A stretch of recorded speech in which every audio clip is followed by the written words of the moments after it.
Welcome back to another devlog. This week I worked on adding a new fish to the game, as well as continuing the UI design. I also began implementing the basics of the challenges system, which I'll explain later on in this video. I've now officially named the game too. It's called Melorium. I came up with the name quite a few weeks ago, but I didn't want to announce it officially until I was completely happy with it, which I am now. I tried a lot of synonyms of words like calm or calming, and came across the word mellow. I combined mellow with aquarium to make Melorium, which I liked, but I thought it looked a bit odd with two L's, so I finished with Melorium. Let me know what you guys think about the name.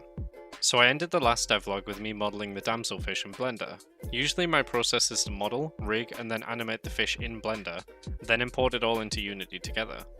This time I tried something a little different and modeled and rigged it in Blender, then animated it in Unity. I actually found it a lot easier. So next time I will use this method, and may also try rigging in Unity too, if that is possible. I haven't decided yet, but I might also remake the clownfish and angelfish animations in Unity too. I then made two different UV maps for the fish. I also tried making the second PC build for the game. It ran great and I added in a very basic main menu that leads into the game. You can see there are two options under the play option, play and creative.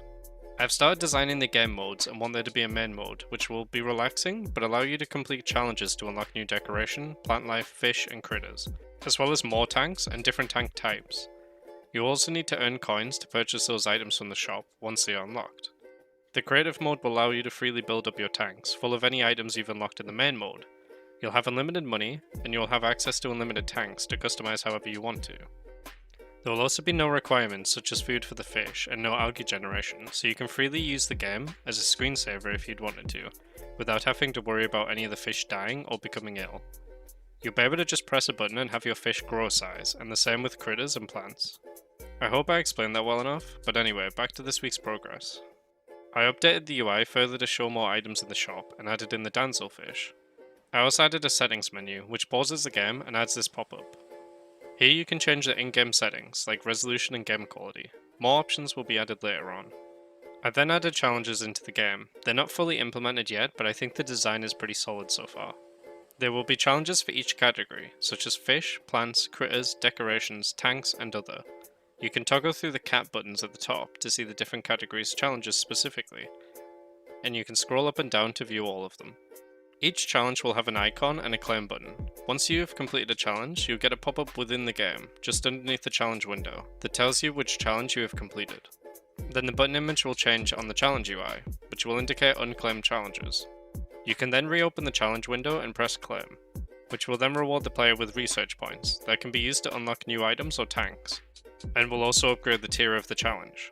The higher the tier, the more points received. Now for a quick announcement, I officially have a Patreon, so if you guys want to support me, feel free to do that over there. I only have one tier set up right now, and honestly, I think I'll keep it that way, as I think asking for more than $1 is a bit too optimistic at this point.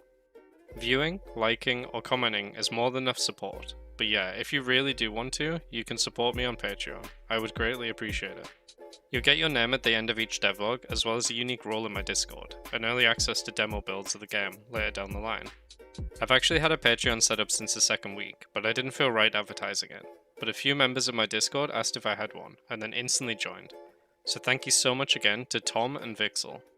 If you enjoyed the video, please like and subscribe, as well as leave a comment to help with the YouTube algorithm. Feel free to join the Discord to chat or share your own game projects. Links are in the description. Thank you so much for watching.